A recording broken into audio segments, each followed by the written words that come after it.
A poor girl in a wheelchair holds a tattered teddy bear while staring at the door of the orphanage. When the young billionaire arrives to make a donation, she whispers, "My little brother was chosen, but not me, because I'm too much trouble." Upon hearing this, he bursts into tears and his life changes forever. The black car parked discreetly in front of the iron gate. Theo adjusted his watch, took a deep breath, and looked at the brown envelope on the passenger seat.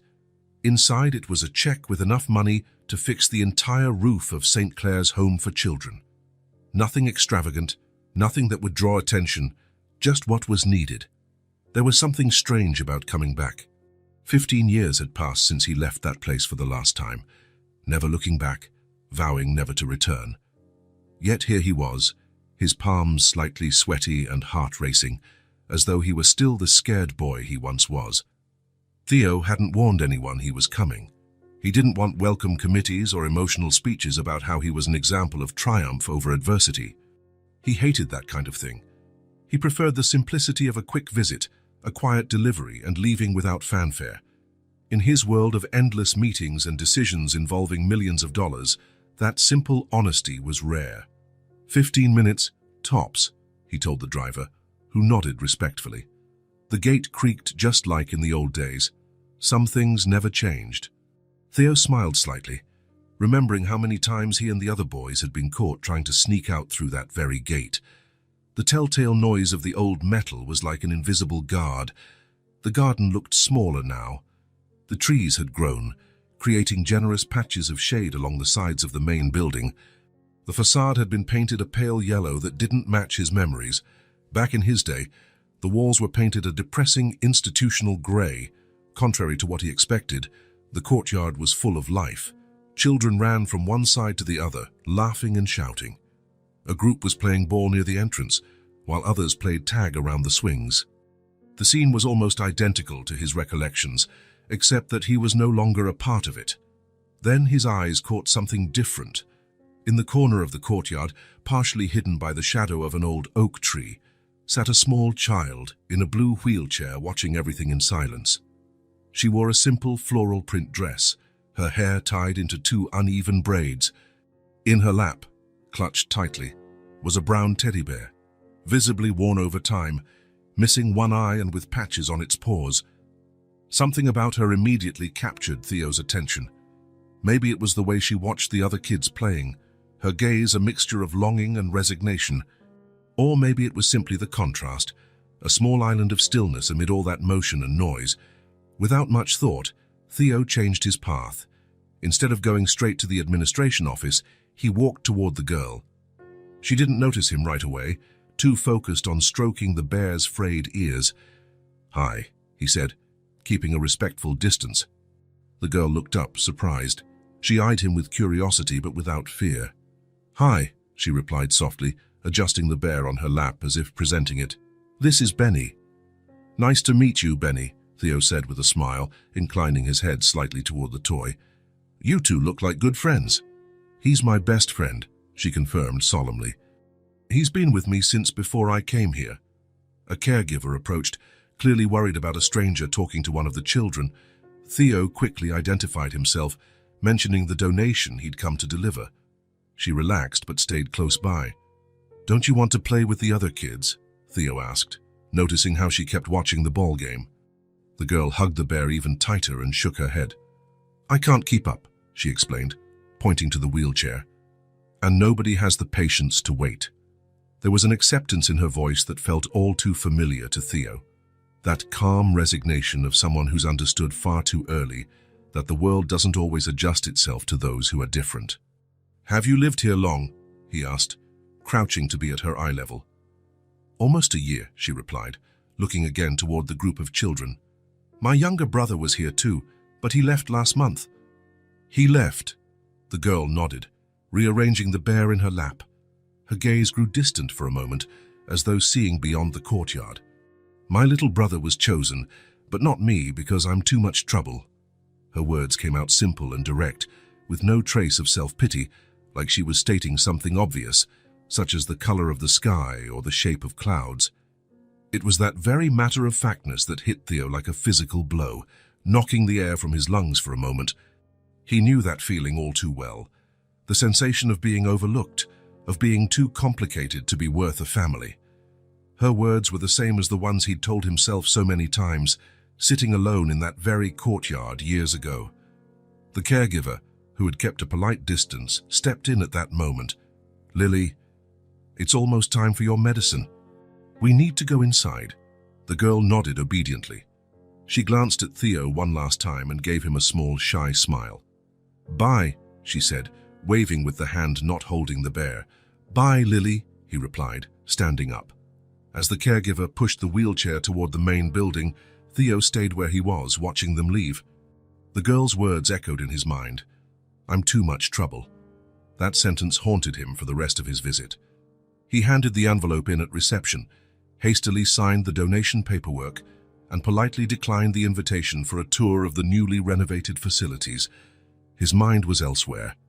In the car on his way back to his penthouse in the city center, he couldn't shake the image of Lily and her one-eyed bear.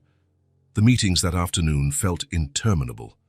While discussing mergers and acquisitions, all he could think of was that sad smile, that early acceptance of abandonment.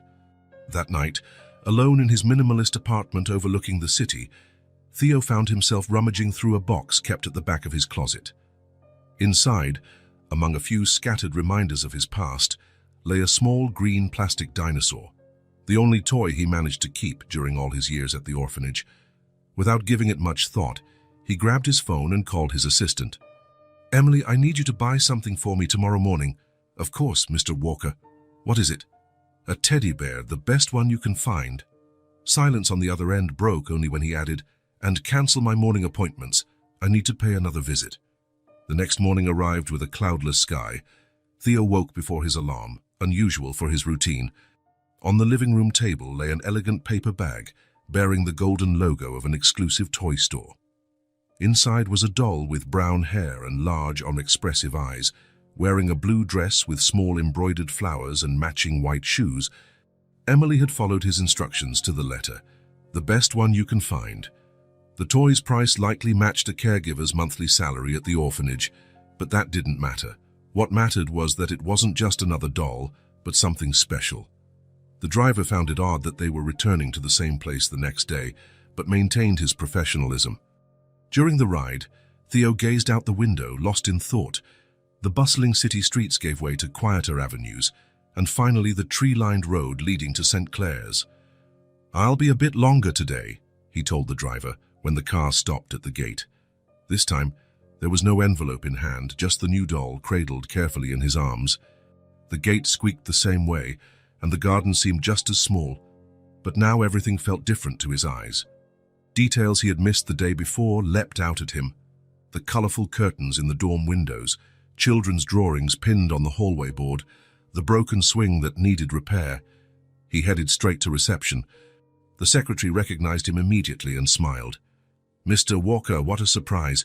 We didn't expect to see you back so soon."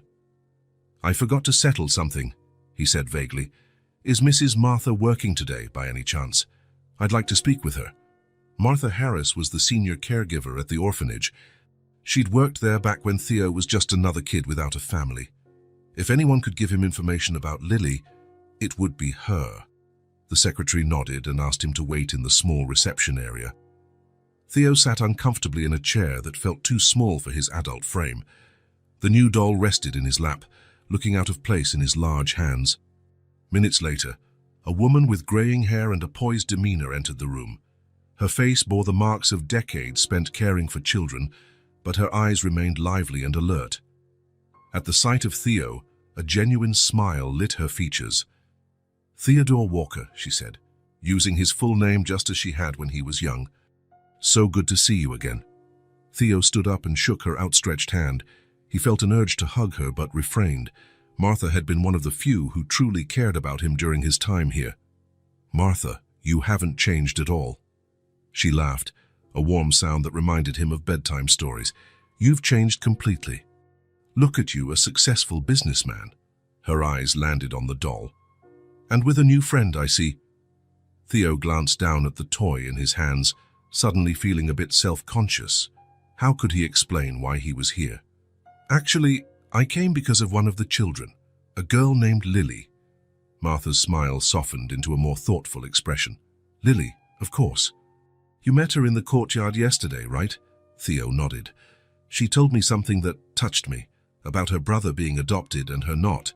Martha motioned for them to sit down. The room was empty, but she spoke quietly regardless. Do you know how she ended up here? He asked. The woman sighed, a tired but kind look in her eyes. Lily arrived almost a year ago.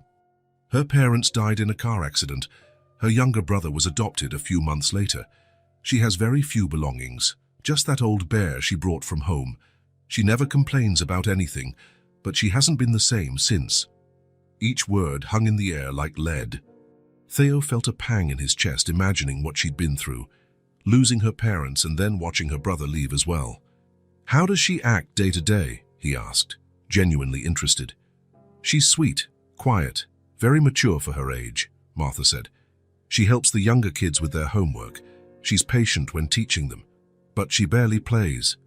She just watches the others, as if she's always on the outside. Martha paused, eyeing Theo with curiosity. May I ask why your interest? Theo looked down at the doll in his hands. Even he couldn't fully explain it yet. I think I identify with her.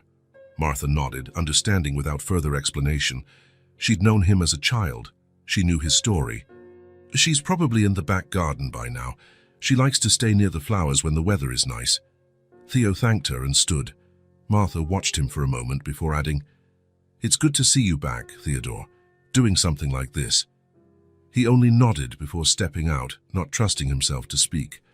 The back garden was smaller than the main courtyard, but well tended. Small flower beds encircled a grassy area, with wooden benches in the shade.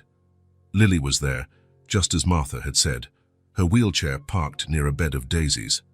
The old bear sat in her lap, same as the day before. Theo hesitated at the garden's entrance.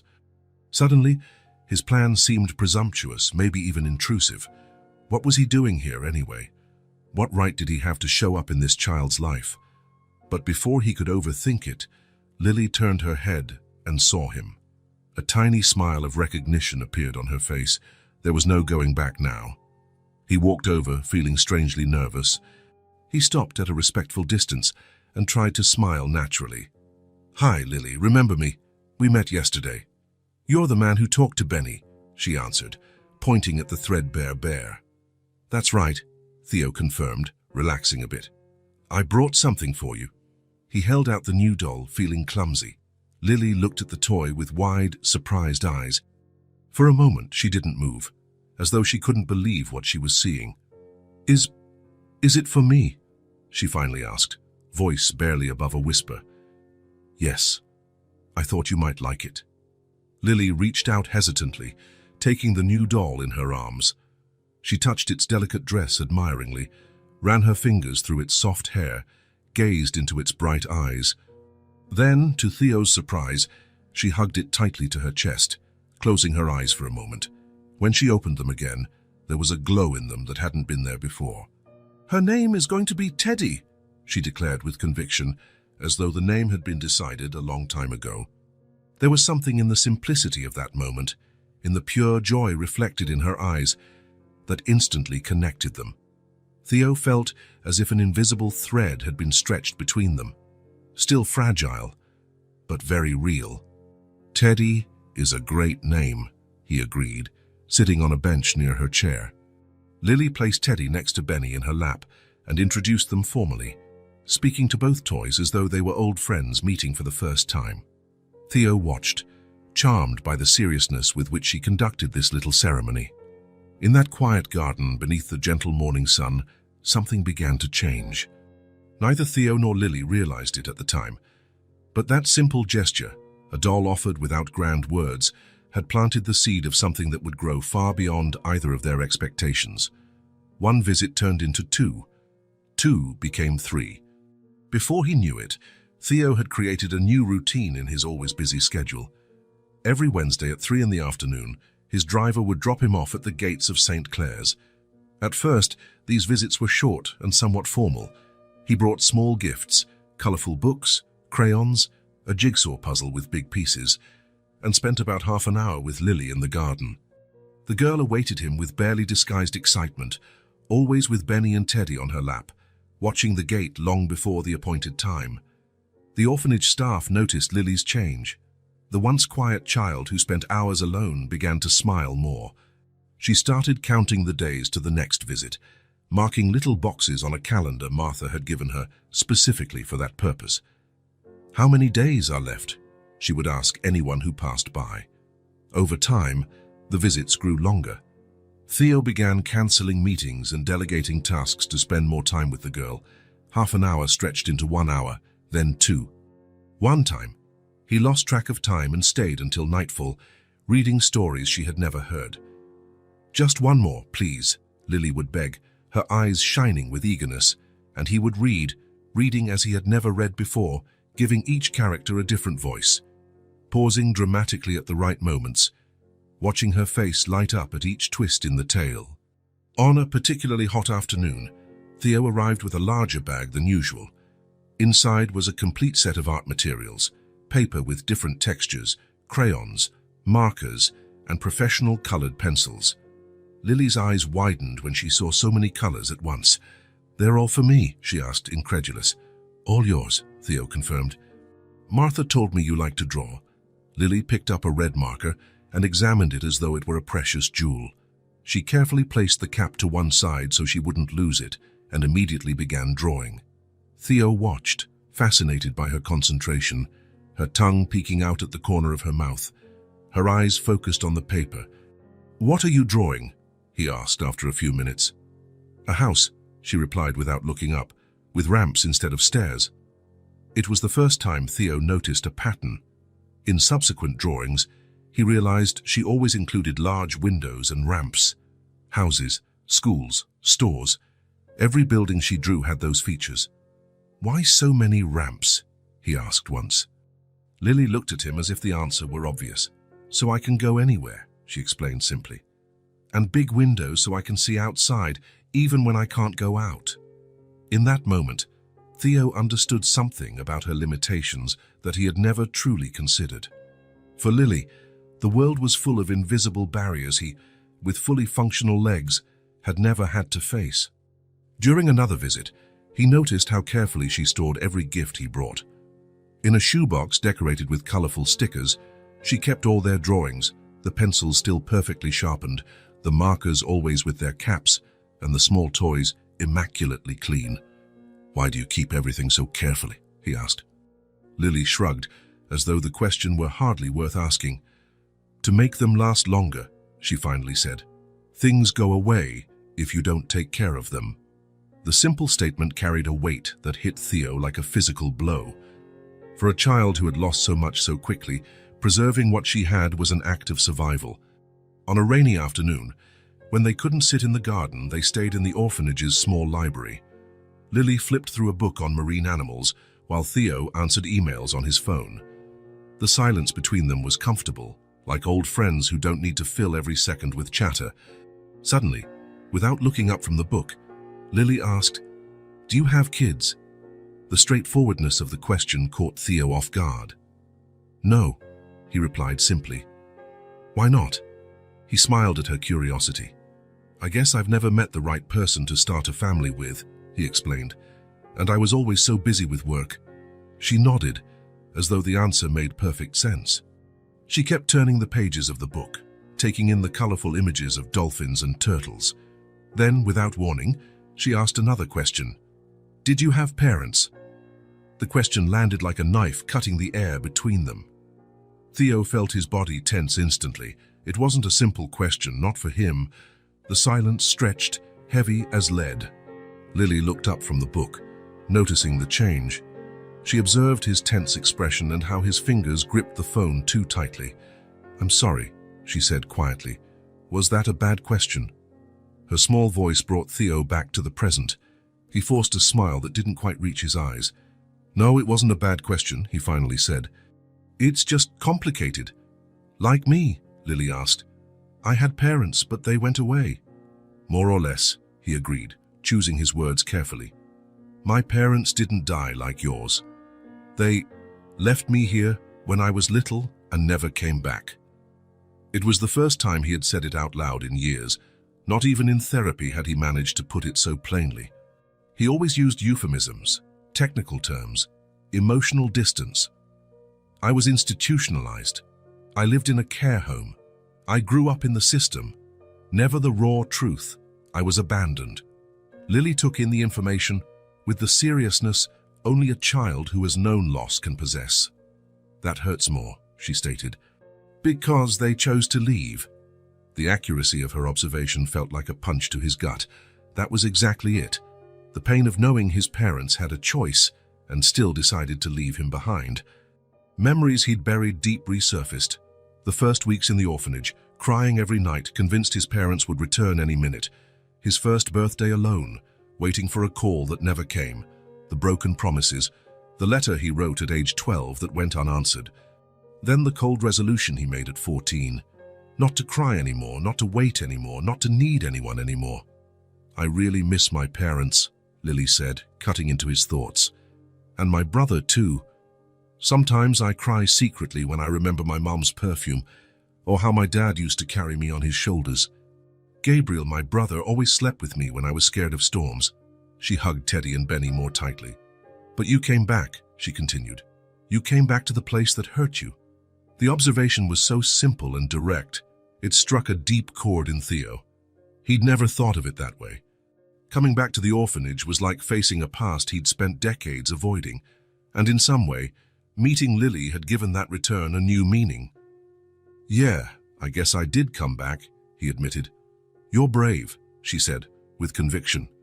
Theo almost laughed. No one had ever called him brave for something so fundamental. Daring in business? Yes. Ruthless in negotiations? Absolutely. But brave for confronting his own demons. This was new. You're brave too, he told her. Very brave.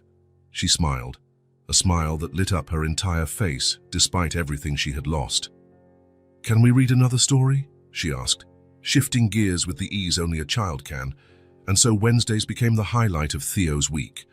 He, who used to measure success in acquisitions and profits, started to mark his best moments by Lily's expressions, the smile when he arrived, the concentration while drawing, the curiosity during story time. His co-workers noticed the change. Emily, his assistant, commented that he seemed more relaxed, less obsessed over tiny details. Robert, his business partner of over a decade, noted that he smiled more, something extremely rare in the past.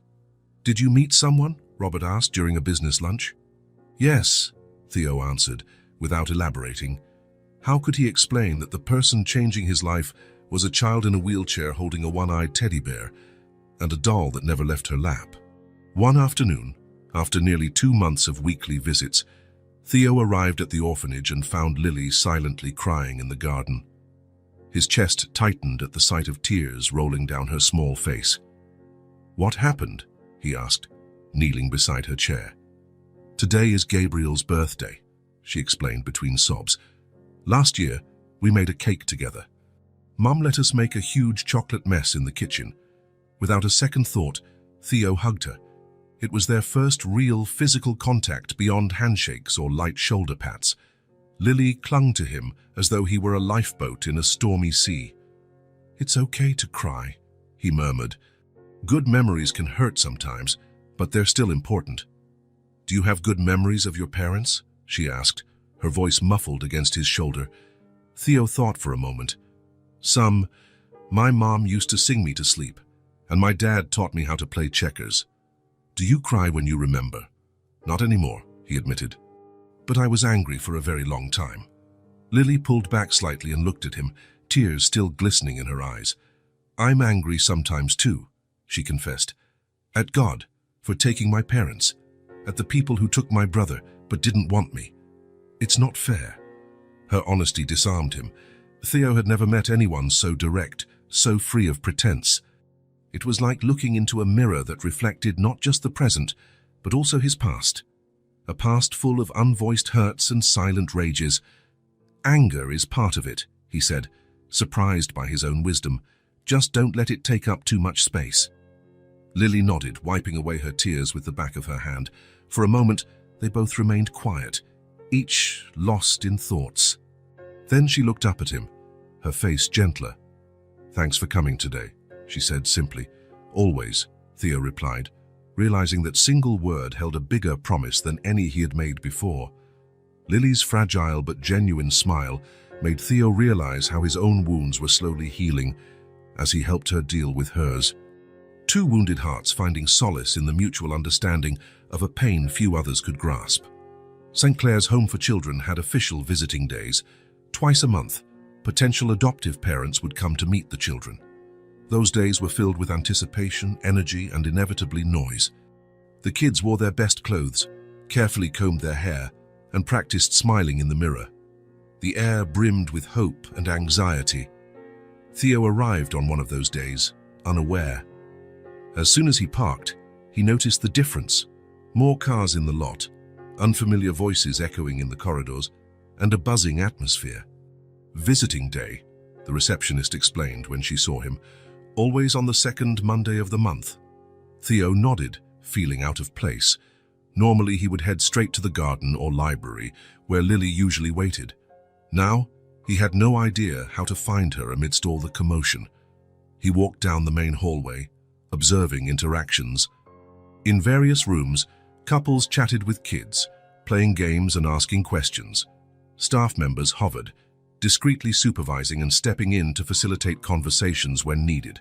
Laughter, excited voices, and occasionally a younger child's tears over shyness echoed throughout. Theo searched for Lily in all the common areas. She wasn't in the library, the cafeteria, or the back garden. Finally, he decided to ask Martha. "Lily?" The woman sighed, her expression a mix of concern and understanding. "She doesn't join the visiting days. She never wants to." "Where is she then?" Martha hesitated for a moment, as though weighing whether she should disclose that information. "In the old book storage room next to the library. We turned it into a small reading nook. It's quiet there." She paused. "She doesn't like crowds or noise, says it hurts her ears." Theo thanked her and headed to the indicated spot. The small room was down a lesser-used corridor. The door was ajar. He knocked gently before entering. The space was small but cozy. Low bookshelves lined two walls, filled with worn paperbacks. A high window let in a beam of light that illuminated floating dust particles. In the far corner, seated at a little table, was Lily. She didn't notice him right away, too absorbed in a large illustrated book, turning pages with meticulous care. Benny and Teddy were strategically placed beside her, silent guardians. "May I come in?" Theo asked softly. Lily looked up, surprised. A smile lit her face when she recognized him, but there was something different in her eyes, a tension in her shoulders that wasn't usually there. "You came," she said, closing the book. "Even though it's visiting day." "I didn't realize it was visiting day," he admitted, stepping in and closing the door, muffling the distant din. "Martha told me where to find you." He sat on a small chair across from her. The room's silence was a welcome contrast to the rest of the orphanage. "You don't like these days," he said, not quite a question but rather a statement. Lily shrugged, the gesture Theo had learned to interpret as her way of handling uncomfortable topics. "It's too noisy, too many people staring, asking questions." She positioned Teddy in her lap. "And they never look at me anyway." Her last sentence was nearly a whisper, laden with the weight of many disappointments. Theo felt a lump form in his throat. "I'd rather stay here," she continued. "It's quiet. Books don't ask hard questions." Glancing around, Theo noticed how the space reflected Lily's personality. Tidy, calm, full of stories waiting to be discovered, slightly removed from the world, but still with a window to observe it. "Do you want me to leave?" he asked. "I can come back another day if you'd rather be alone." Lily shook her head emphatically. "No, you can stay. You're quiet like me." The simplicity of her reply touched Theo in a way he hadn't expected. It was true. Both shared an appreciation for silence, for calm. Over the weeks they'd spent together, many of the most meaningful moments involved no words at all, just presence. "Then I'll stay," he said, pulling out his phone and switching it to silent mode. "We can read together, if you'd like." Lily smiled, and slid the illustrated book toward him. For nearly an hour, they turned pages together, occasionally commenting on the pictures but mostly enjoying the shared stillness. In the following days and weeks, Theo began checking the orphanage's calendar to avoid the busiest times. He discovered Lily felt more comfortable on Tuesday and Thursday afternoons when most other children had external activities, or on Saturday mornings when many slept in. During those quieter times, they formed their own routine. Sometimes they read side by side, each with their own book. Other times, Theo brought adapted board games that didn't require complex movements. Occasionally, they just sat in the garden, watching birds or clouds, exchanging the occasional remark. One day, Martha commented on the change when she encountered him in the hallway. "I've never seen Lily so at ease with someone," she said. "She's always been reserved, even before the accident. But with you, it's different." "I think we understand each other," Theo answered simply. On a particularly tranquil Saturday morning, nearly 3 months after their first meeting, they were in the back garden. The dew still sparkled on the leaves, and the air had that special quality that comes with the early hours of the day. Theo had brought a book of illustrated poems. Lily listened attentively, sometimes asking to see the illustrations. After the third poem, she rummaged through her backpack, which hung on the back of the wheelchair, and took out a carefully folded piece of paper. "I made something for you," she said, handing it over with unusual shyness, even for her. Theo took the sheet and unfolded it. It was a drawing made with the colored pencils he'd given her. It showed 2 figures, a tall man in what looked like a suit, with dark hair and a small but clear smile, and next to him, a little girl in a wheelchair, holding what appeared to be 2 small toys, a brown teddy bear and a doll in a blue dress. At the top of the page, in carefully formed letters, were the words, "My new friend." The simplicity of the drawing and its caption struck Theo harder than he'd expected. He felt tightness in his chest, a surge of emotion so intense it briefly took his breath away. It wasn't just that he'd been depicted. It was the realization that, for this child who'd lost so much, he had become important enough to be called a friend. "Do you like it?" Lily asked, her voice revealing rare nervousness. Theo realized he'd been silent for too long, staring at the picture. "It's perfect," he said, his voice a bit raspy. "It's the most beautiful gift I've ever received." He wasn't exaggerating. Over the years, Theo had received expensive gifts from partners, designer watches, valuable artwork. None of them had meant as much as this simple drawing made with colored pencils. "May I put it in my office?" he asked. Lily nodded, visibly relieved and happy at his reaction. "I made it because you always come to see me, even when you're busy, even when it's hard." Her comment revealed more awareness than Theo had imagined. She had noticed the days he arrived tense, work phone calls interrupting their time, nights of lost sleep over big negotiations. Yet he had never failed to appear on the agreed days. "I come because I want to be here," he said sincerely, "because our friendship is important to me." Lily's smile was like the sun emerging from behind clouds. For a moment, no more words were necessary. Their shared silence spoke volumes, full of mutual understanding. That night, in his apartment, Theo placed the drawing in a simple but elegant frame. He stood looking at it for a long time, reflecting on how that little girl in a wheelchair had become such a significant presence in his life. The next day, he called his assistant. "Emily, please cancel my Tuesday and Thursday afternoon appointments for the next few months," he instructed, "and also Saturday mornings." "All of them?" Emily asked, surprised. Theo had never requested such a regular arrangement before. "Yes, all of them. It's an important commitment."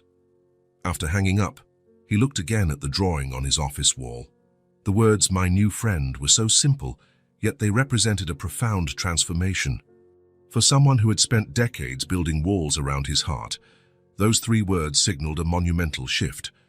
The following week, when he arrived for his visit, he brought a special gift, an identical frame containing a professional photo of himself. On the back, in his careful handwriting, he'd written, "For my new friend, Lily. With affection, Theo." When he handed it to her, her face lit up in a way that made all the previous week's stress, tense meetings, tough negotiations, sleepless nights, feel insignificant. "Can I put it on my table?" she asked, tracing the frame's edge with her fingertips. "It's yours. You can put it wherever you want." Lily later explained that she kept it by her bed. It was the first thing she saw when she woke up, and the last thing before she slept. A reminder that even on the quietest days, someone was thinking of her. The silence that once was a solitary refuge for both of them became a shared space, where they didn't need words to express what was starting to grow between them. An unusual friendship built in small moments, in constant presence, in mutual acceptance. For Theo, who had always measured worth by numbers and acquisitions, these quiet moments with Lily slowly taught him a new form of accounting, one in which wealth was measured by smiles received, trust earned, and drawings pinned to an office wall. For Lily, who had learned too soon that people leave, Theo's constant presence was gradually rebuilding something she believed lost forever, the confidence that not everything precious disappears. And so, visit after visit, silence after silence, an unlikely bond grew, one that had started with a casual remark about being too much trouble, now expressed in the three simple words of a child's drawing, "My new friend." The rain began as a light drizzle around mid-morning and intensified throughout the day. By the time Theo arrived at the orphanage, the sky was completely grey, and water poured from the gutters, forming little waterfalls around the building. The steady patter of raindrops on the windows created a curtain of sound, further isolating them from the outside world. On days like this, the children usually stayed in the common room, playing board games, reading, or watching a movie. Lily, however, preferred the small library. She said the smell of books mixed with rain was her favorite perfume. Theo found her by the window, watching the drops roll down the glass. Her wheelchair was positioned so she could press her fingertips against the cold surface and trace the path of the water. Benny and Teddy lay in her lap, as always, silent witnesses to her contemplation. "Hello," he said softly, knocking on the open door to announce his presence. Lily turned, her face lighting up with a smile that contrasted with the dreary weather. Yet there was something else in her gaze that day, a shadow lurking behind her usual bright eyes. "I thought you wouldn't come," she said, "because of the rain." "I said I'd come, didn't I?" Theo replied, hanging his wet coat on the nearest rack. "A little rain doesn't scare me." He walked over and sat in the chair next to her. They both watched the downpour in silence for a few minutes. There was comfort in these shared quiet moments, a mutual understanding beyond words. But today, Theo sensed a question hanging in the air, some unspoken restlessness. "What's on your mind?" he finally asked, turning his gaze to her. Lily kept her eyes on the window, her fingers now still against the glass. "Why do you come see me?" she asked, her voice almost a whisper. The question caught him off guard, not so much because of its content, but because of the vulnerability in her tone. "What do you mean?" Lily finally turned to face him, her big eyes serious. "Do you come here because you pity me?" The question was like a punch to Theo's gut. For a moment he was speechless, searching for the right, honest response. "No," he said at last, with a conviction that surprised even him. "I come because you're the best part of my day." And as soon as he said the words, he realized how true they were. Over the past months, his visits to Lily had become the highlight of his week. On days he didn't come, he often found himself wondering what she was doing, what new drawings she might have made, what stories she might want to hear next. Lily's features softened at his answer, but there was still a hint of hesitation in her eyes. "Even though I'm too much trouble?" she asked, her voice tiny, almost fearful. That phrase, too much trouble, echoed back to the first time he heard her speak, in the courtyard about her brother's adoption. The same insecurity, the same doubt about her own worth, simply for being who she was. Theo leaned forward and gently took her small hand between his own. "Lily," he said, looking straight into her eyes, "you're not trouble. You're special." Something broke in the girl's expression, maybe a defense against hope. Her eyes filled with tears, but they were different from any he'd seen before, not of sorrow or pain, but something deeper, more complex. Without warning, she leaned forward and hugged him, her thin arms around his neck, her face pressed into his shoulder. Theo returned the hug carefully, not squeezing too tight or tipping her wheelchair. He felt her tears soak his shirt, but he said nothing, simply holding her, offering the silent comfort of his presence. When she finally pulled away, Lily smiled, a different smile, lighter, as though a weight had been lifted. "You're special too," she said, with the simple directness only children can have. The rest of the afternoon passed peacefully. They read, drew pictures, and chatted about small things. The bird nesting in the window ledge, the new book Martha had brought to the library, the shapes of the clouds once the rain eased. The rain continued, but less intensely. Theo watched Lily draw, admiring the focus on her face. She had a steady, confident line, even in her simplest sketches. She never hesitated when choosing colors or setting down shapes. It was as though, on paper, all her insecurities vanished. "What are you drawing?" he asked, leaning in to see. "Our favorite tree," Lily replied, pointing to the window that offered a view of the garden, where an ancient oak stood, its leaves gleaming in the rain. "Ours," Theo repeated, smiling at the way she so naturally included both of them in a unit. "Yes," she said, not lifting her eyes from the page. "You always sit under it when you come to see me in the garden." Indeed, over the months, they'd formed small rituals, special places, fleeting moments that only belonged to them. The tree was one of those places, a meeting point, a refuge on warm afternoons, a constant amid many changes. As the afternoon turned into evening, Theo realized he'd have to leave soon. But before that, there was something he wanted to do, something he'd been putting off for weeks. "Lily, do you mind if I check out something before I go? I won't be long." She nodded curiously. "Where?" "I want to see something from when I lived here." Understanding crossed her face, followed by genuine curiosity. "Can I come too?" Theo hesitated a moment. What he wanted to see was personal, a fragment of his past he'd kept hidden for years. But something in Lily's expectant expression made him nod. "Sure. I'll ask Martha to help with your chair on the stairs." Martha not only helped but insisted on accompanying them, explaining that the wing where Theo had stayed was under renovation and they needed her permission to enter. Theo realized she might also be curious about his reaction to revisiting that space. The third floor of the main building looked smaller than he remembered. The corridors that once seemed huge now felt narrow, almost claustrophobic. The walls that used to be a dismal institutional green were painted a light yellow, more welcoming. Martha stopped in front of a door labeled Dormitory 3. "Still remember where your bed was?" she asked. Theo nodded. How could he forget? 6 years in that same dorm, in the same bed, staring at the same window on sleepless nights. Martha opened the door and they went in.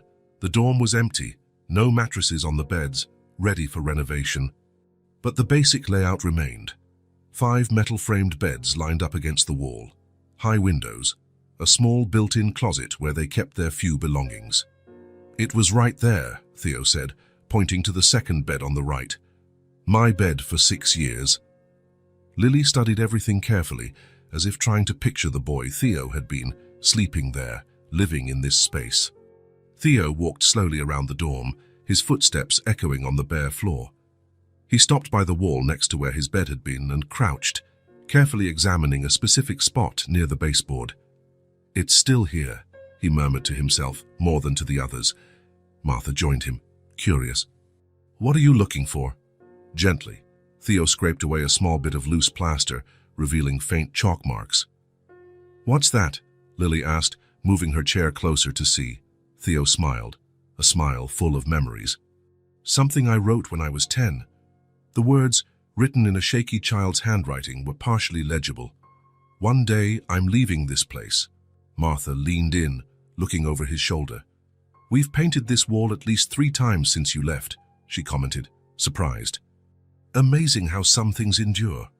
Theo touched the fading words, feeling an unexpected emotion, no bitterness or resentment, as he might have felt years ago, but a kind of compassionate understanding for the boy he'd been, so determined to escape, so desperate to belong somewhere. "I used to write that every night before going to sleep," he explained, still gazing at the nearly erased marks, "like a promise to myself." And you kept that promise, Martha observed. Yes, Theo said softly, but not in the way I expected. At that moment, he realized something he'd never considered. Even though he escaped physically, part of him had remained in that place all along, in those secret words, in that childish desire for freedom, in the memories both painful and sweet that he carried. I thought leaving here meant leaving everything behind, he continued, turning now to Lily. That I could just erase it all and start fresh. But you can't, right? Lily asked, with a wisdom that belied her age. No, he agreed. You can't, and maybe you don't need to. They stood in silence for a while, each absorbed in their own thoughts. It was Lily who finally broke it. Can I touch it? She asked, reaching her hand toward the wall. Theo nodded and helped maneuver her chair. With careful reverence, Lily ran her fingers over the almost invisible words, as though sensing through them the boy Theo had once been. Were you sad here? She asked, looking directly at him. The question, so direct and honest, took Theo by surprise. His first instinct was to protect Lily with a half-truth, something gentle that wouldn't make her uncomfortable. But he realized she deserved more. Sometimes, he admitted, there were very hard days. But there were good moments too, friends, caregivers like Martha, little victories. Like surviving, Lily concluded, again showing that uncanny understanding. Like surviving, Lily repeated, with a perception that took him by surprise again. Yes, he agreed, like surviving. Sensing the intensity of the moment, Martha discreetly suggested heading back downstairs. The rain had stopped entirely, leaving the air clean and fresh. The courtyard glistened with puddles reflecting a sky that was starting to clear. Can I show you something too? Lily asked when they reached the garden. Sure, Theo replied. She directed her wheelchair to a specific spot in the courtyard near the main gate. From there was a perfect view of the entrance, the street beyond the walls, the world outside. I come here every day, she explained, to see who arrives. Theo understood instantly. It was the perfect place to watch for visitors, potential adoptive parents, anyone who might change her destiny. It was the lookout of someone who waited to be chosen. He had once had his own lookout spot, years before, in a different corner of the courtyard, but with the same vantage point on the gate, the same mix of hope and fear. As they walked together across the courtyard, Theo smiled softly and said, When I was your age, I lived here too. Lily looked at him, surprised. You lived here? Theo nodded. For a few years. I also waited, watching that gate. She observed him silently, as though she understood more than words could explain. Then, she said softly, So you know what it's like. He gave her a sad smile. I do.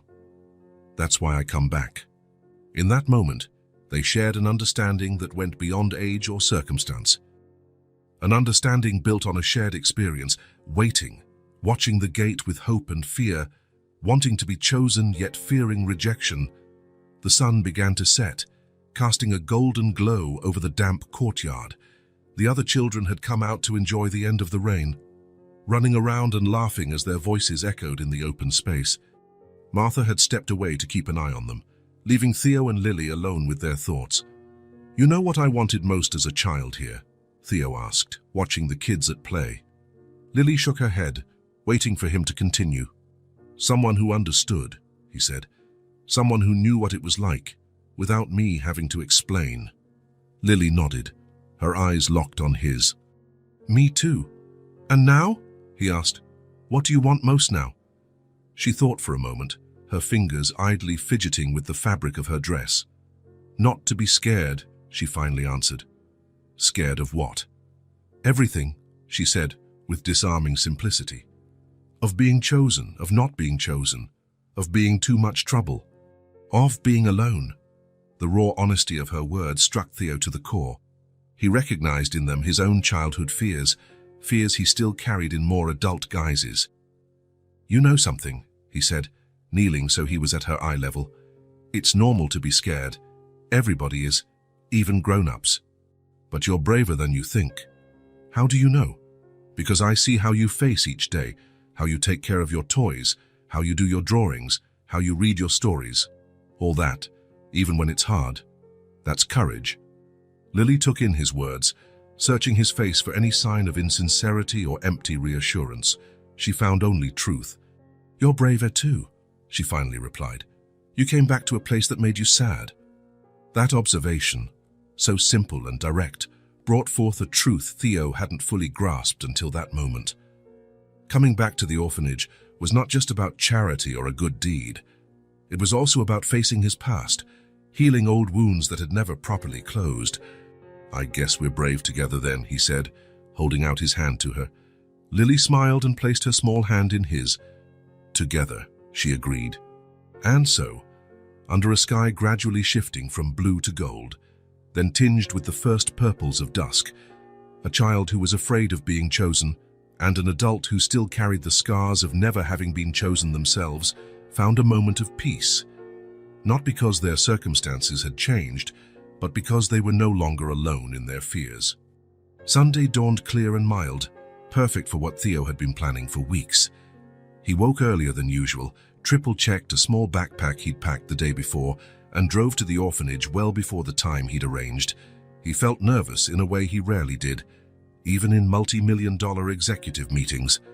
He had spoken with the orphanage administration and, after a lot of paperwork, obtained special permission to take Lily out for a few hours. It required signing numerous documents, providing references, and even going through an interview with her case's social worker. Martha had helped a lot, vouching for Theo's trustworthiness and the benefits of the outing for Lily. Lily still didn't know. Theo wanted it to be a surprise. When he arrived, he found Lily already awake, having breakfast with the other children at a communal table. She smiled when she saw him, then frowned in confusion. He never came on Sundays, and certainly not this early. "Good morning," he said, approaching. "Ready for a surprise?" Lily blinked, intrigued. "What surprise? How about spending the day away from here, just the two of us?" Her eyes widened. She looked at him, then at Martha, who came over with a smile, then back at Theo. "I can leave. We have special permission," he explained. "For a few hours, but we have to be back before dinner." For a moment, Lily seemed unable to believe it. Then, slowly, the biggest smile he'd ever seen spread across her face. "Where are we going?" she asked, already pushing her cereal aside, excited for the adventure to begin. "It's a surprise," Theo repeated, "but I think you'll like it." An hour later, Lily, wearing a blue dress she'd specifically chosen for the occasion, was in Theo's car. Martha helped load her collapsible wheelchair in the trunk and gave Theo final instructions about Lily's medications and special care. Lily insisted on bringing Benny and Teddy, her inseparable companions. "They've never left the orphanage either," she said solemnly. "They need to see the world." Their first stop was a small flower conservatory on the outskirts of town. Theo had discovered it by chance while looking for a birthday gift for his assistant. It was a family-run place, not large or especially sophisticated like a big botanical garden, but it had a special charm and, crucially, was fully accessible for wheelchairs. When they arrived, Lily fell silent, taking in the view. It was a modest structure of glass and metal, surrounded by small outdoor flower beds. What caught her eye wasn't the size, but the colors, hundreds of different flowers creating a living mosaic of reds, pinks, yellows, purples, and whites. "It's like being inside a rainbow," Lily murmured, as Theo pushed her wheelchair along a path of smooth stones. The owner, an older lady with calloused hands and a gentle smile, came to greet them. Theo had called ahead, explaining the situation, and she had prepared a little surprise for Lily, a flower crown made of small daisies and sprigs of lavender. "For the princess of the garden," the woman said, placing the delicate wreath on Lily's head. Lily touched the petals gently, almost reverently. They spent almost 2 hours there. Lily wanted to see every type of flower, learn their names, touch their petals, and smell their scents.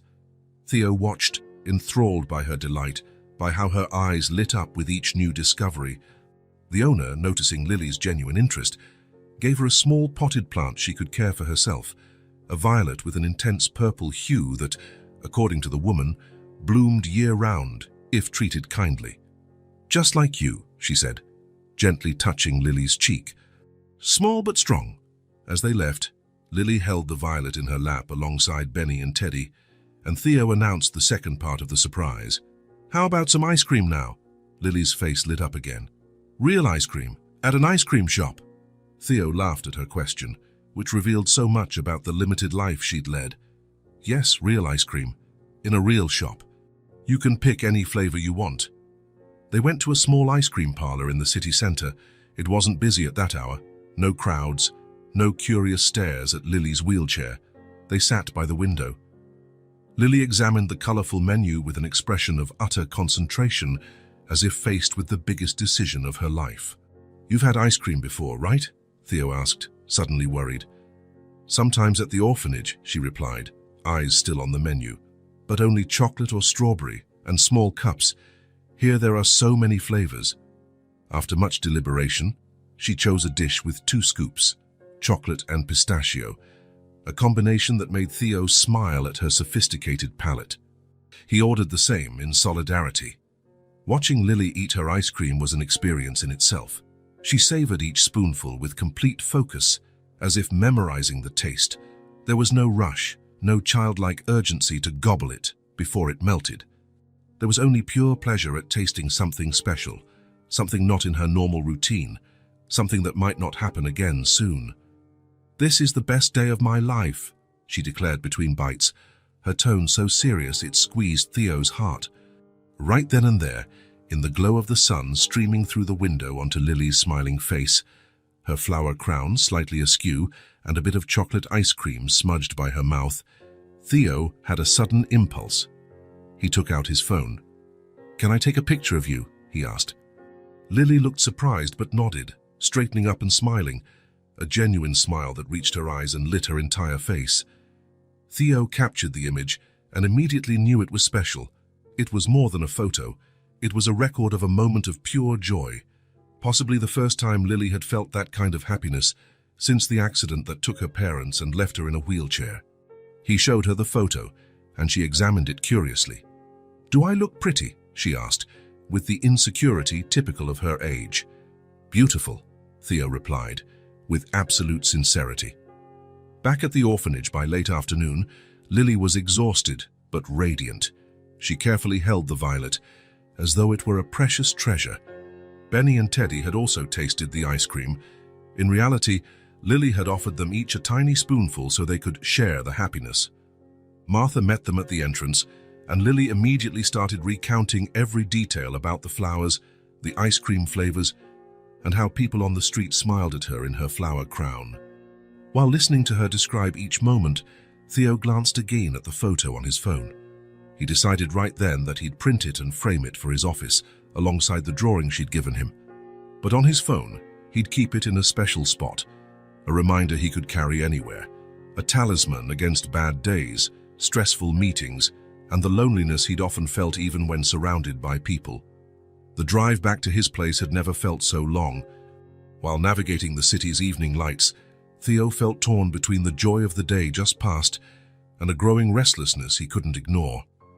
He kept seeing Lily's radiant face in his mind, the way her eyes sparkled over the pistachio ice cream, the reverent care she showed the little violet. His apartment felt strangely empty when he finally arrived. It was a stylish place, decorated with the minimalist taste he'd always favored, but now, for the first time, he sensed its oppressive silence, its lack of life. He set his keys on the coffee table and walked to the balcony, looking out at the city. Thousands of lights glittered in the darkness, thousands of lives unfolding simultaneously, while he stood there, alone with thoughts he couldn't manage. He took out his phone and looked again at Lily's photo. There was such purity in that smile, something that reminded him of a distant time when he still believed the world could be kind. For years, Theo had built his life around work. He had what many would call success, money, recognition, power. But none of it had prepared him for what he felt now, for the space this little girl in a wheelchair had opened in his heart, a space he hadn't even known was there. He sat in his favorite armchair, the one with a sweeping view of the city, and did something he hadn't done in a long time. He allowed himself to feel, really feel, without the barriers he normally kept so carefully in place. What he felt was overwhelming. The day with Lily hadn't been just an outing, some charitable act for a lonely child. It was a glimpse of another life, of another version of himself, one that could be more than the successful businessman, more than the orphan who overcame adversity, a version that could be a father. The word floated through his mind, both frightening and irresistible. Father. Something he had never seriously considered, something he had deliberately avoided. Theo had never planned to have children. He told himself it was because of his career, his lifestyle, a lack of time. But the truth, now painfully clear, was fear. Fear of failing. Fear of not being good enough. Fear of repeating, in some way, the abandonment he himself had suffered. How could he be a good father if he'd never had one to learn from? How could he provide stability, safety, unconditional love, things he'd never received? And yet, Lily. He thought of how she faced life with a courage many adults didn't have, how she smiled despite her losses, how she found wonder in tiny joys, how she kept every small treasure as if her life depended on it. He thought of how she understood him in a way no one else seemed able to. There was a quiet strength in her, a resilience that stirred him deeply. He knew her case file, the medical reports, the psychological evaluations. The doctors considered it unlikely she'd walk again. He knew about the medications, the therapies, the special needs. He knew that anyone adopting her would face challenges most people weren't prepared for. But he also knew, with surprising certainty, that none of that mattered. What mattered was that smile, those perceptive, intelligent eyes, that spirit which, in a strange way, seemed to complement his own. He stood and went to his office. Hanging on the wall was Lily's drawing, still in its place of honor. "My new friend," the simple inscription said. He stared at it for a long moment, letting the reality of what he was considering take full shape.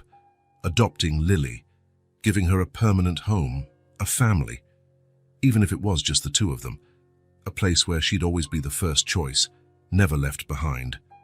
A place where being too much trouble wouldn't matter, because love would be unconditional.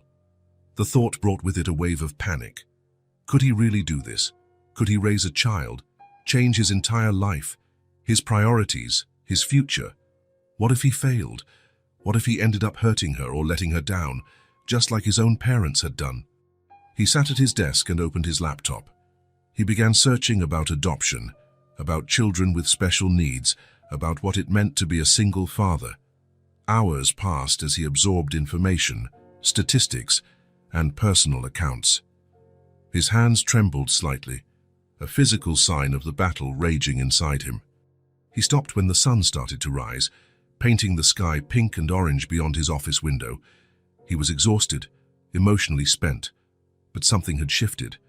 The idea that had felt so terrifying hours earlier now had more defined, tangible contours. It wouldn't be easy. It would require profound changes in his life. He'd have to learn, adapt, grow in ways he'd never imagined. He'd have to face his own demons, his own fears. But maybe that was exactly what he needed. Maybe the cycle of abandonment that had defined his childhood could be broken, not only through personal success, but through a deeper act of love, the commitment to be for another child what no one had been for him. He looked again at Lily's photo on his phone. Deep down, he realized the decision had been made the moment he saw her alone in that courtyard, saying she was too much trouble. Or maybe before that, somewhere in the depths of his soul, where the child he once was still waited for someone who would never return. He closed his eyes and, for the first time in a long while, allowed himself to dream of a different future. One that included a child's laughter echoing through his previously silent apartment. Colorful drawings taped to the fridge, bedtime stories and comfort for nightmares. Tough questions and honest answers, shared fears overcome together. A family. The days following that sleepless night passed in slow motion for Theo. What started as a terrifying idea had crystallized into a deep certainty. He made phone calls, rearranged his schedule, and restructured his agenda. His lawyer, surprised by the urgency, worked overtime to prepare all necessary documents. "Are you sure about this?" asked Bruce, his attorney of over a decade and probably the closest thing Theo had to a friend. This is a huge decision. Maybe you should think it over a bit longer. I've never been so sure of anything in my life, Theo replied, surprising even himself with how certain he sounded. The process wouldn't be simple or quick, Bruce explained. There would be interviews, home visits, psychological assessments, background checks, and even with Theo's resources and influence, it would take time. The adoption system's red tape made no distinction between millionaires and ordinary people when it came to determining parental suitability, but the first step was straightforward, formally declaring his intent. That was exactly what Theo planned to do that morning. He arrived at the orphanage earlier than usual. The familiar screech of the gate greeted him, but this time it sounded different. Not just a reminder of a painful past, but an announcement of a future full of possibilities. Instead of heading straight for the garden or library, he went to the administration office. The folder he carried felt like it weighed a ton. Though it contained only a few documents, the formal notice of his intent to adopt, and the initial paperwork for what would be a long process. The receptionist, used to his frequent visits, seemed surprised to see him in that part of the building. "I'd like to speak to Mrs. Richards, please," Theo said. "It's an important matter." Eleanor Richards had been the orphanage director for over 2 decades. She took over shortly after Theo left, so she hadn't known him as a child. But she'd spoken with him several times since he began visiting Lily, mostly about procedures for off-site permissions. After a brief wait, Theo was ushered into her office, a welcoming room, its walls lined with framed children's drawings and photos of smiling kids. Theo wondered how many of those children had found homes and how many were still waiting. "Mr. Walker," Mrs. Richards greeted, standing to shake his hand. "What a pleasant surprise. How can I help you today?" Theo sat in the chair she indicated, placing the folder on her desk. He took a deep breath. "I'm here about Lily," he began, his voice steadier than he'd hoped. "Specifically, her future." Mrs. Richards nodded, her expression neutral but attentive. "I want to adopt her," Theo said, finally voicing what his heart already knew. "I want her to know every day that she was chosen." For a moment, there was only silence. The ticking of the wall clock seemed unusually loud. Beyond the window, he could hear children's voices, faint laughter and shouts in the courtyard. Mrs. Richards's expression shifted from surprise to something softer, more emotional. "Mr. Walker," "Theo," she said, dropping the formality. "Your dedication to Lily these past months has been extraordinary. We've seen changes in her we never thought possible." She paused, choosing her words carefully. "But adoption is a lifelong commitment, especially in Lily's case, with her special needs, her trauma." "I know exactly what I'm getting into," Theo interrupted gently but firmly. "I've done my research. I've talked to specialists. I've started adapting my apartment. I'm prepared." Mrs. Richards smiled, a genuine smile that reached her eyes. "I believe you," she said. "And honestly, I can't think of a better home for Lily." She was about to continue when a soft noise at the door caught both their attention. They turned to see Lily in her wheelchair with Martha just behind her. "Pardon the interruption," Martha said, looking embarrassed. "Lily was looking for Theo, and it's quite all right," the director said, motioning them inside. "In fact, this conversation primarily concerns Lily." The girl looked from one adult to another, her expression inquisitive. She clearly sensed the serious atmosphere, but didn't know exactly what was going on. "What's happening?" she asked, staring directly at Theo. "You look weird." Her blunt remark, so typical of Lily, broke the tension in the room. Theo couldn't help smiling. "We were talking about you," he explained, moving to stand closer to her. "Something important."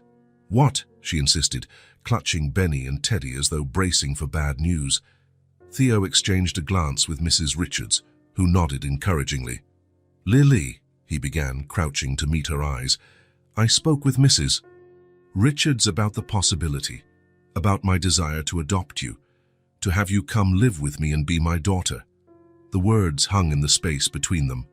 Lily's face was a canvas showing surprise, confusion, doubt, and something more, something Theo couldn't quite read. She didn't smile right away as he might have expected. Instead, her eyes grew very serious, almost adult in their scrutiny. "What if I'm not what you expect?" she finally asked, her voice small but resolute. The question cut Theo to his core. It was exactly what he'd feared in reverse, that he might not be the father she deserved. And here she was, voicing the same worry, but from her own perspective. Theo crouched down further to be at her level, looking into her eyes with gentle firmness. "Lily, I don't expect you to be anything but who you already are. You don't have to prove anything. You're already everything I want." Lily's eyes filled with tears, though not of sadness. It was as if something very old and very heavy finally gave way inside her. "Really," she whispered. "Really," he confirmed. "I want you to be my daughter, not despite who you are, but because of who you are." Lily looked down at Benny, her tattered one-eyed bear, and then at Teddy, the doll Theo had given her. It seemed she was consulting her oldest friends, seeking their approval. At last, the smile broke. The one not just polite or forced, but radiant, transforming her entire face. "I do want that," she said with a quiet simplicity that held whole worlds. "I want to be your daughter." The months that followed were filled with paperwork, interviews, home visits, and preparations. The adoption process moved faster than usual, partly due to Theo's resources, partly because the orphanage staff unanimously supported it. During that period, Theo visited Lily almost daily. Together, they planned what their new life would be like. He showed her photos of his apartment, asked about her preferences, involved her in every decision. It was important she felt that this new chapter was being written by both of them, not just him. "What color do you want for your room?" he asked one afternoon, showing her a paint catalogue. Lily ran her fingers over the swatches, stopping at a soft lavender shade. "This one," she said confidently. "It looks like the sky just before it gets dark." A week before the official move, Theo took her to see what would be her new home. The apartment had undergone a transformation. Hallways had been widened to accommodate a wheelchair, small ramps replaced any steps, and furniture was rearranged for easier movement. Subtle changes, but they conveyed, "This place was prepared for you." Her bedroom, however, was anything but subtle. The walls were painted the exact lavender she had chosen. A canopy bed stood at the center, dressed with a quilt embroidered with tiny flowers, reminiscent of the crown she'd worn on their greenhouse outing. Low bookshelves lined the walls, perfectly reachable for someone in a chair. There were also toys, though not in an overwhelming quantity, each chosen with care. A giant teddy bear occupying a corner armchair, dolls of various ethnicities, a box of large building blocks, and a complete art station with materials beyond anything the orphanage or even Theo had previously provided. But at the center of everything, two small doll beds by the head of the big bed sat empty, waiting. "For Benny and Teddy," Theo explained, seeing her curious look. "I thought they might like their own beds, though they can still sleep with you, of course." Lily's eyes filled with tears. She didn't say a word, just opened her arms. Theo hugged her, understanding every unspoken sentiment. On the official moving day, Martha helped pack Lily's few belongings, some clothes, carefully stored drawings, favorite books, and of course, Benny and Teddy. It all fit into a single small suitcase, the sum of her 8 years of life. "Take good care of her," Martha told Theo, watching as Lily said her goodbyes to the other children. "She's stronger than she looks, but also more fragile than she lets on." "I promise," Theo replied, feeling the weight and privilege of that responsibility. Arriving at the apartment was simultaneously solemn and joyful. Lily wanted to see every room again, this time knowing she was seeing her permanent home. She paused to touch the furniture, look out each window, absorbing the reality of this new life. In her room, she unpacked her suitcase with meticulous care, assigning each item a specific spot. Theo watched from the doorway, offering help only when asked. He instinctively understood this was an important ritual for her. "Would this be okay?" he asked when she hesitated about where to place a stack of drawings. "Yes," she answered with a small smile. "That way, it feels like it's mine." That phrase became a kind of mantra in the following days. Whenever she arranged something, she'd confirm, "Like this, it feels mine." It was as though she was gradually claiming not just the physical space, but the very idea of belonging. The first few days were a delicate dance of mutual learning. Theo discovered that Lily was an early riser, but liked to lie in bed for a few minutes, watching the morning light. He learned she preferred crustless bread, hated the sound of the blender, and softly hummed to herself when she drew. Lily discovered that Theo sometimes worked late, that he made coffee way too strong, that he rarely laughed, but when he did, his whole face lit up. Most importantly, she learned that when he said, "I'll be right back," he really did come back. There were challenges, of course. The first night was tough. Lily woke up disoriented, forgetting where she was. Theo found her silently crying, clutching Benny and Teddy. "It's okay," he whispered, sitting on the edge of her bed. "You're home now." "How do I know I won't leave this place too?" she asked, her voice tiny in the dark. "Because this is our home now. Yours and mine, forever. Promise." "I promise. With all my heart." She fell asleep holding his hand, both of them needing that physical connection. Soon they established routines. Breakfast together was non-negotiable, even if Theo had an early meeting. He adjusted his work schedule, setting up a home office for days he didn't need to be at headquarters. Lily had therapy sessions, physical, occupational, and occasionally psychological. But Theo made sure there was time to just be a kid. Bedtime became a special ritual. At first, Lily felt shy about needing help, but she soon discovered Theo turned it into an adventure. Pirates and mermaids, making the necessary aid feel more like fun. He never treated her limitations as a burden, just a challenge they faced together. Together, they created their own traditions. Wednesday nights were movie marathons with popcorn. Sunday mornings meant pancakes, typically ending in a kitchen covered in flour and laughter. On rainy afternoons, they built blanket forts in the living room and read stories inside them, as if they were in another world. The apartment began to bear marks of their combined presence. One corner of the living room became known as Theo's nook, where he read the newspaper after dinner. A spot by the kitchen window was dubbed Lily's observation tower, where she liked to watch the city at sunset. The hallway to the bedrooms was decorated with her drawings, framed as if they were museum pieces. In Lily's room, Benny and Teddy held a place of honor. The doll beds were rarely used because the two companions still shared her pillow every night. Theo realized their presence brought her comfort. They represented continuity, a sense of permanence in a life marked by loss. There were mistakes and adjustments, of course. Theo, used to living alone, sometimes forgot to keep things within her reach or would move the furniture without warning. Lily, accustomed to the orphanage's strict structure, sometimes struggled with her newfound freedom to make choices, but every mistake became a chance to learn. When Theo placed her favorite cups on a shelf too high, the solution wasn't just retrieving them for her, but installing new pull-out shelves at her level.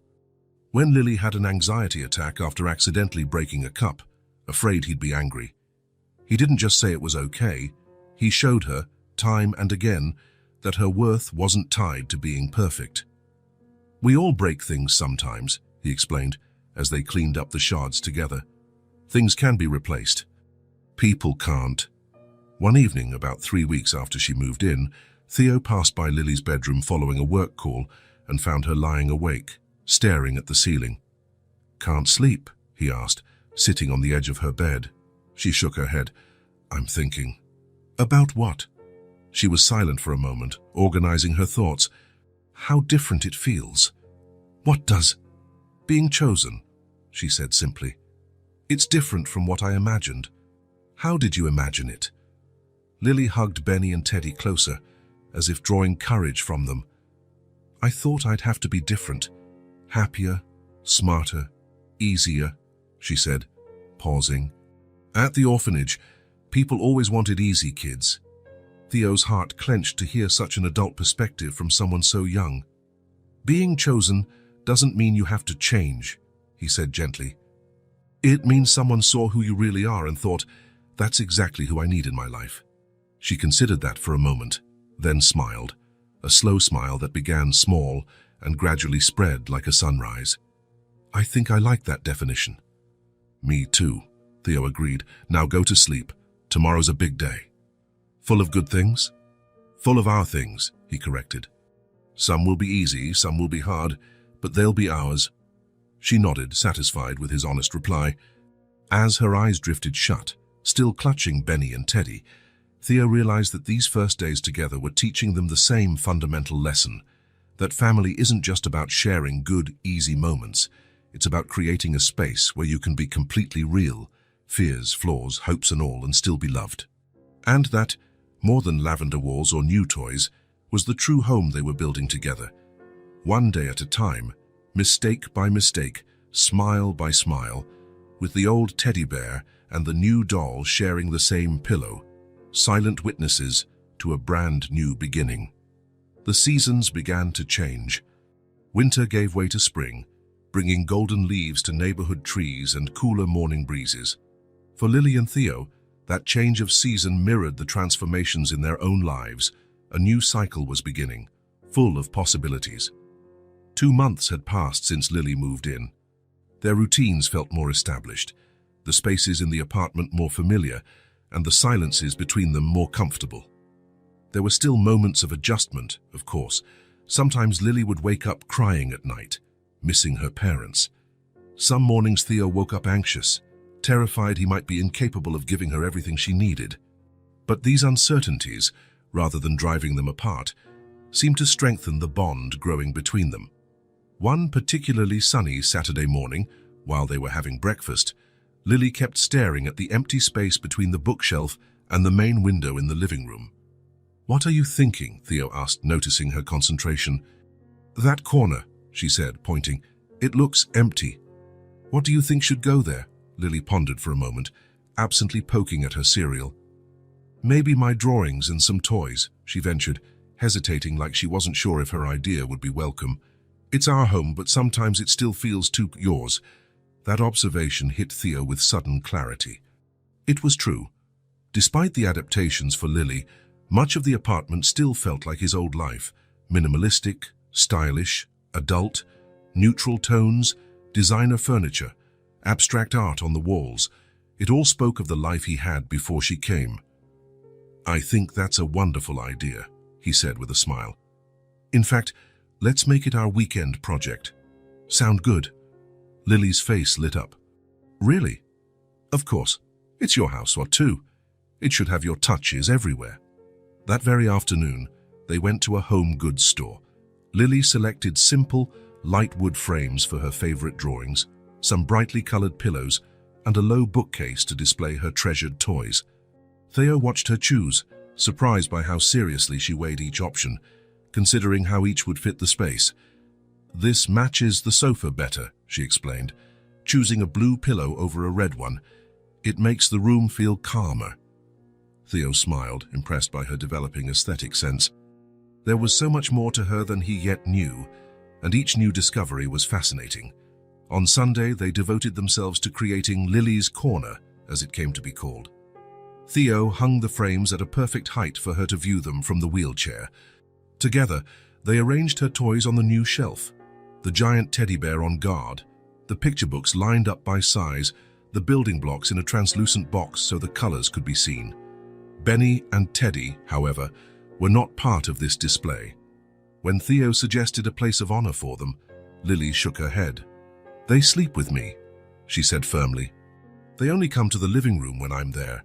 It was an important distinction, Theo noticed.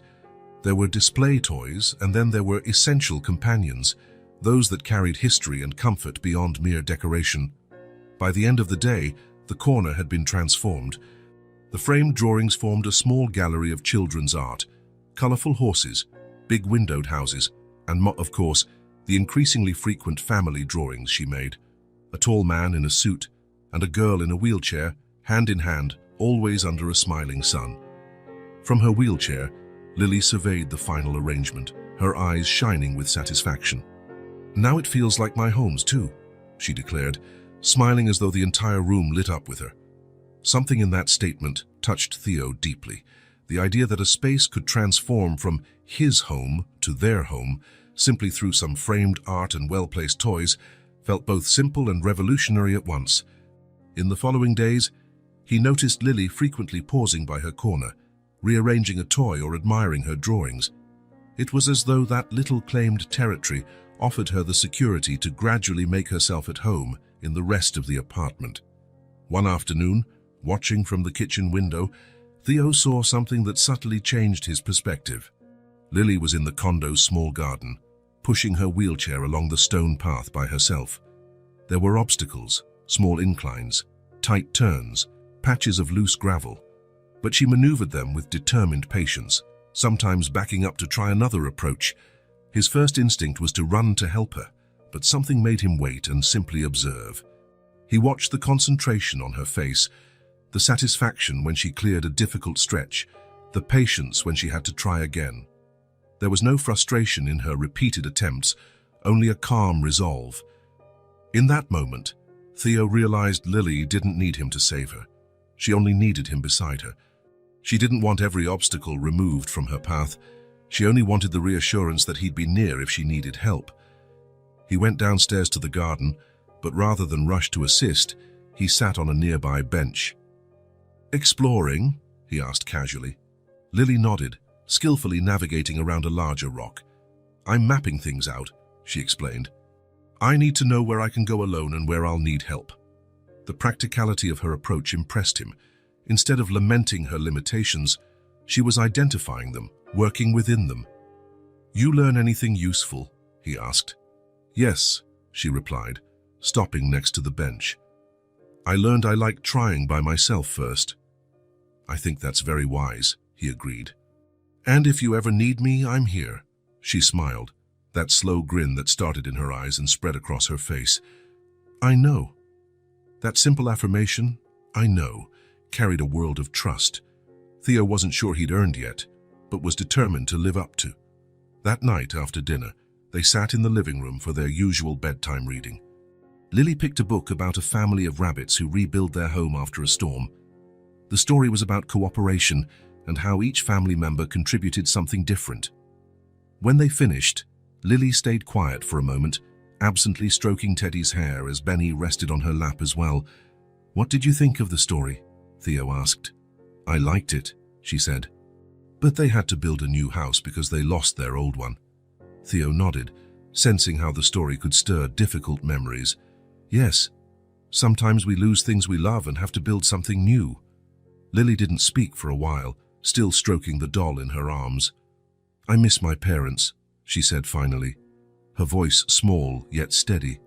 "But now I have a new family. You made me smile again."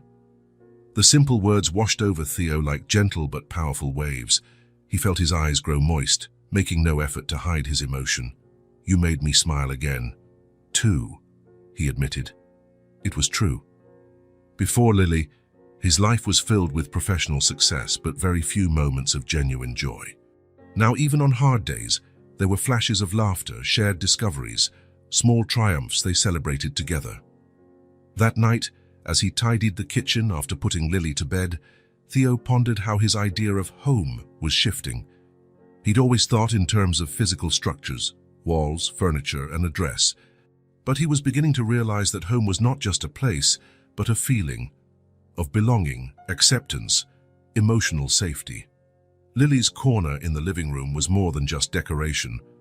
It was a statement of permanence, a visual affirmation that she wasn't a visitor in his life but an essential part of it. In the same way, her acceptance of this new reality didn't erase her past, but bridged it into a future they were building together. As he turned off the lights, Theo paused briefly at the corner they'd created. In the dark, only the shapes were visible, but that was enough. That small, personalized space had turned his apartment from a residence into a home, a place where both could be exactly who they were, with all their histories, wounds, and hopes, a place that now belonged to both of them. Winter gave way to spring. Flowers began to bloom in the small condo garden, and the mornings held that unique light only the lengthening April days can bring. 6 months had passed since Lily moved in with Theo. 6 months of adjustments, discoveries, little victories, and the occasional stumble. Life had found its own rhythm. Theo continued his work, but with a more flexible schedule, holding many meetings from home. Lily attended a new school adapted for her needs, where she was making friends and, to Theo's delight, showing a special knack for art. She still attended therapy, physical, occupational, and sometimes psychological, but these no longer dominated her schedule as before. The apartment, too, had evolved.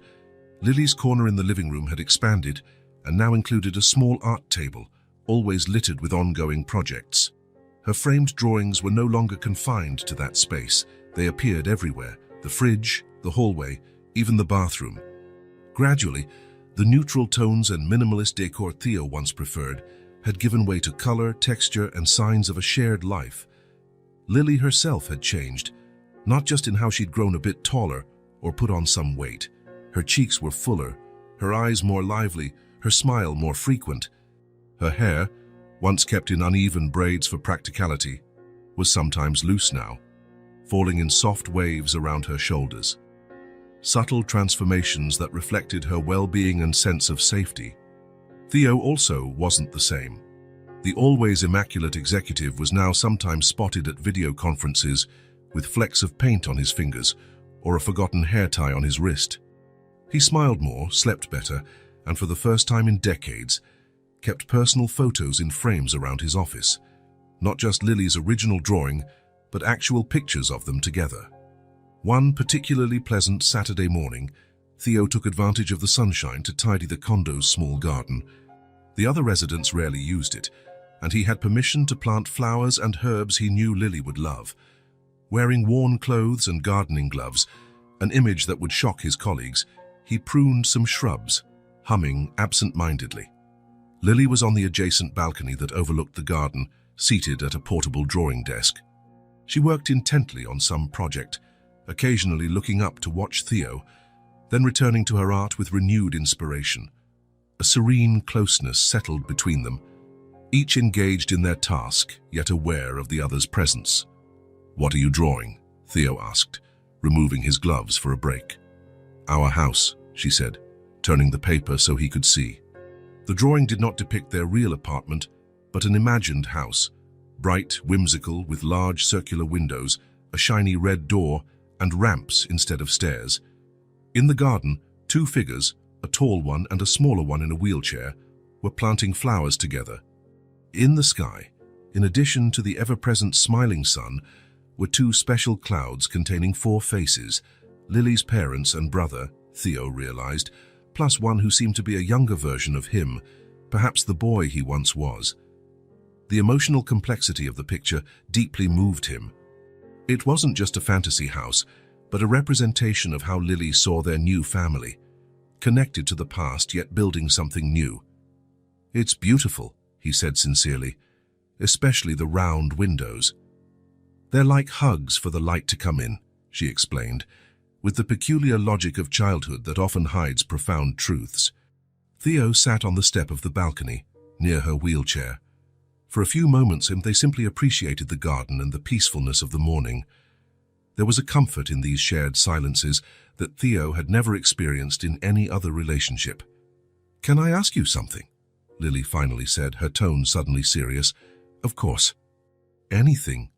She hesitated, twisting a colored pencil in her fingers. "Did you really choose me?" The question took Theo by surprise, not so much for what it asked, but for the timing. After 6 months together. "Why now?" "Of course I did," he said, leaning closer. "You know that." "But..." She frowned, clearly grappling with complicated feelings. "All those people who visited the orphanage and never chose me, they saw my wheelchair, my complications. Why were you different?" In her words, Theo heard layers of insecurity he thought had been put to rest, but he understood some wounds take a long time to heal. Maybe something happened at school, a passing remark, or just her own introspection, that revived old fears. He chose his words carefully, knowing they mattered. "I think we chose each other," he finally said. "I wasn't looking to become a father when I first came to the orphanage. I was just there because, well, for my own reasons. But then you spoke to me, showed me your world, and something changed. Something I can't fully explain." Lily listened intently, soaking up every syllable. "When you meet the right people," he continued, "it's not like picking out a present in a store. It's more like recognizing someone who was meant to be in your life, even if you didn't know it yet. A small smile formed on Lily's face. So it wasn't pity? Definitely not, Theo assured her, sensing this had been her biggest fear all along. It's because you're exactly who I needed in my life. Without realizing it, I'd been looking for you for a very long time. Lily mulled this over, then nodded, seemingly satisfied. She resumed coloring her drawing, adding more details to the imaginary garden. You're not too much trouble either, you know, she said casually, not looking up. Theo raised his eyebrows, amused by her remark. I'm not... No, she said, now grinning mischievously as she lifted her eyes to him. You learn fast, too. You can almost braid my hair without any tangles. Theo laughed, recalling his disastrous first attempts at braiding her hair, messes that looked more like bird nests than neat braids. I'm improving, huh? Yes, Lily said with a theatrical pause. But you still need practice. They both laughed at the inside joke, recalling rushed mornings with Theo wrestling hair ties and following YouTube tutorials. It was moments like these that surprised Theo the most. Not the big milestones or notable achievements, but these small daily interactions that had quietly turned two lonely lives into a family. The journey wasn't linear or always easy. There had been nights of nightmares and days of insecurities, practical challenges of living with a child with special needs, moments of doubt about whether he could be the father Lily deserved. There was the night she had her first high fever and the panic he felt rushing her to the ER at 3 in the morning, the first parent-teacher conference at her new school, where he felt out of place among couples who seemed to know exactly what they were doing. The time Lily cried inconsolably on the anniversary of the accident that took her parents, and he feared nothing he did would be enough to ease her pain. But for every difficult moment, there were also wonderful discoveries. The first time Lily called him Dad, without fanfare or planning, simply over breakfast while asking him to pass the jam. The afternoon she managed, after months of therapy, to move from her wheelchair to the couch on her own, the pride shining in her face worth more than any business success Theo had ever had. The Christmas they spent together, creating their own traditions that mixed old memories with new hopes. With every obstacle, every challenge, something unexpected happened. They grew stronger together. It wasn't Theo rescuing Lily, nor Lily healing Theo's past. It was more complex yet simpler than that. Two imperfect people, scarred in different ways, finding in each other's vulnerabilities the strength to move forward. The truth, clearer now than ever in the spring sunshine, was that they hadn't saved each other. They had rebuilt themselves brick by brick, day by day, in an ongoing process that would likely last a lifetime.